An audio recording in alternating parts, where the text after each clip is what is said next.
In this final picking exercise, we're going to combine downstrokes and upstrokes into alternate picking.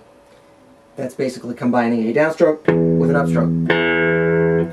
So we're going to use the same sequence of notes and strings that we used in the other exercises. We're going to play each string 4 times, starting on the low E and all the way across to the high E, and then all the way back. Play each one 4 times, but we'll use alternate picking instead of upstrokes or downstrokes. Let's have a look at it. So here we are at the bottom string. To get an alternate picking stroke done properly, you want to smoothly and efficiently combine the downstroke and then the upstroke. Notice that I've got minimal motion happening. Just enough to lightly graze across the string and then get back.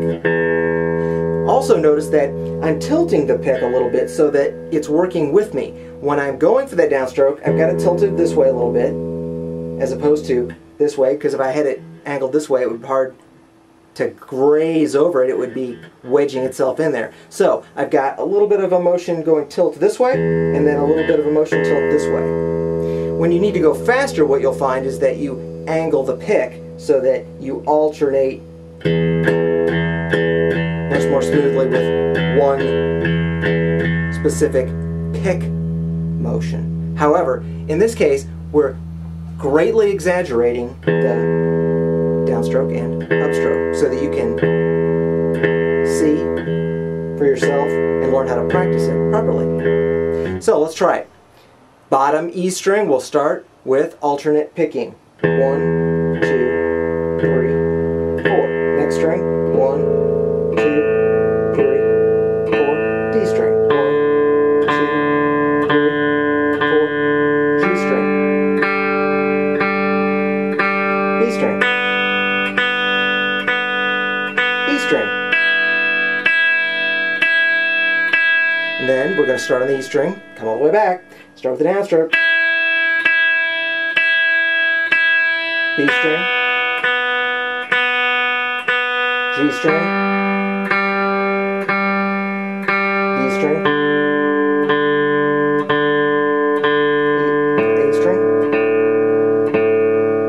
Onto the bottom E string.